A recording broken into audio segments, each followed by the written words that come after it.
স্ত্রীর স্বর্ণের জাকাত কিভাবে দিবে? স্বামী নাকি স্ত্রী দিবে? স্ত্রীর যদি আয় রোজগার না থাকে কিন্তু স্বর্ণ আছে, তাহলে তার জাকাত কিভাবে আদায় করবে? ভাইরা আমার, স্ত্রীর স্বর্ণের জাকাত কে দিবে? স্ত্রীর স্বর্ণের জাকাত দিবেন যিনি স্বর্ণের মালিক। এখন প্রশ্ন হলো, স্ত্রীর স্বর্ণের মালিক কে? কে বলে স্ত্রী? আপনি দিয়ে দিয়েছেন একসাথে?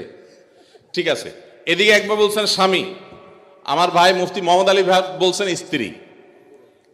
ভাই, উনি মুফতি মানুষ বলে ফেলছে, আমি কেমনে ওনারে ভুল বলি?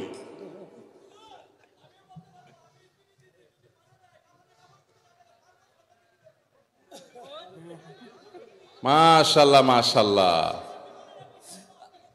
আমার পক্ষে লোক আছে।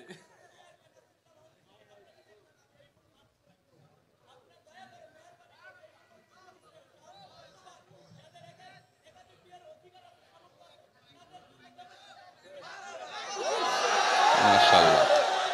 যুবক পোলাপান একটাই পায় না, আপনি কোন একাধিক? আমরা একটা চিন্তা শেষ হয়ে যেতেছি, একটারে বাপ মা বিয়ে করেন, আপনি কোন একাধিক বিয়ে করাইতে? আল্লাহ তাআলা যুবকদের একটা বিয়ে অন্তত ব্যবস্থা করুক, এরপরে যার সাধ্য তৌফিক থাকবে শর্ত সাপেক্ষে সে ইনসাফ করতে পারলে একাধিক করবে। যাই হোক ভাই, বউয়ের স্বর্ণের মালিক কি বউ না স্বামী? এটা নির্ভর করে যে স্বামী আসলে তাকে দিলে কিভাবে দিয়েছে। ধরুন এটা স্বামী দিছে বা বাপের বাড়ি থেকে পাইছেন, স্ত্রীকে যদি দিয়ে দেন তাহলে তার মালিক স্ত্রী এবং সেটা যাকাত তাকে দিতে হবে। আর যদি স্ত্রীকে না দিয়ে দেন, ব্যবহার করতে দেন, যে ঠিক আছে আপনাকে ব্যবহারের জন্য দিলাম, তাহলে সেক্ষেত্রে মালিক হবে স্বামী।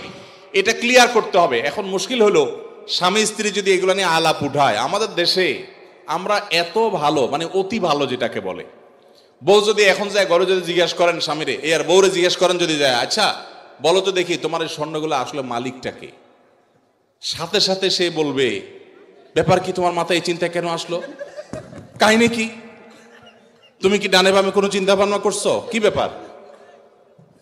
আমরা কত সরল সহজ চিন্তা করেন। একটা সম্পদের মালিকানা ক্লিয়ার হওয়া লাগবে কি লাগবে না? স্ত্রীকে যদি জিজ্ঞাসা করেন, আচ্ছা তোমার যে স্বর্ণগুলো আছে এগুলো আসলে মালিক কি তুমি না আমি, কে? অবশ্য আজকাল মেয়েরা এগুলো বলবে না, বেশিরভাগ মেয়েরা বলবে, বলো কি তোমার সন্দেহ হয় আমি যে ব্যাপারে কোনো সন্দেহ আছে? যদি স্ত্রী মালিক হয় তাহলে স্বর্ণের জাকাত স্ত্রীকে দিতে হবে। আর যদি আপনি স্ত্রীকে ব্যবহার করতে দেন, বলেন যে তুমি ব্যবহার করো, আমি চাইলে যে কোনো সব বিক্রি করে ফেলবো, তাহলে সেক্ষেত্রে আপনাকে জাকাত দিতে হবে। এখন মুশকিল হলো, বেশিরভাগ ক্ষেত্রে এই সমস্ত ইস্যুতে আমরা চিটারি করি অনেকে। কিভাবে? স্ত্রীকে দিছে, তার ধান্দা আছে বিদেশে যাওয়া লাগলে ভিসা পাওয়া গেলে বিক্রি করে দিবে, ওইটা বললে তো বউ খেপে যাবে, এই জন্য ডাইরেক্ট কিছু বলে না, পাম্পটে দিয়ে হুদাই মিশা কথা বলে তারে খুশি করে, আবার যখন দরকার হয় তখন যা বিক্রি করে ফেলে। আছে না নাই? তো এই 2 নাম্বারই করা চলবে না, ক্রিস্টাল ক্লিয়ার হতে হবে। আরবিতে একটা প্রবাদ আছে, তাআমালু কালা জানিব ওয়া তাআশারু কালা কারিব। আর্থিক লেনদেন হবে অচেনা মানুষের মতো, আর সাধারণ আচার আচরণ হবে সবার সাথে চেনা মানুষের মতো। এই জন্য ক্লিয়ার করবেন। এখন প্রশ্ন হলো, স্ত্রী যদি স্বর্ণের মালিক হয়, উনি কোত্থেকে জাকাত দিবেন? তার তো উপার্জন নাই। উত্তর হলো, তিনি প্রয়োজনে স্বামীর থেকে নিয়ে দিবেন। স্বামীকে রিকোয়েস্ট করে বলবেন, তুমি আমারটা আদায় করো, যে কোনো ভাবে করবেন, বা স্বর্ণের কোনো একটা অংশ সেল করবেন, কোনো না কোনো ভাবে তাকে জাকাত আদায় করতে হবে। স্বর্ণের মালিক মানে তিনি ধনী, অতএব প্রয়োজনে স্বর্ণের কিছু অংশ বিক্রি করে হলেও তাকে জাকাত দিতে হবে। তবে স্বামী যদি আদায় করে, জাকাত আদায় হয়ে যাবে, স্ত্রী যদি সেটা জানে যে উনি আদায় করছেন।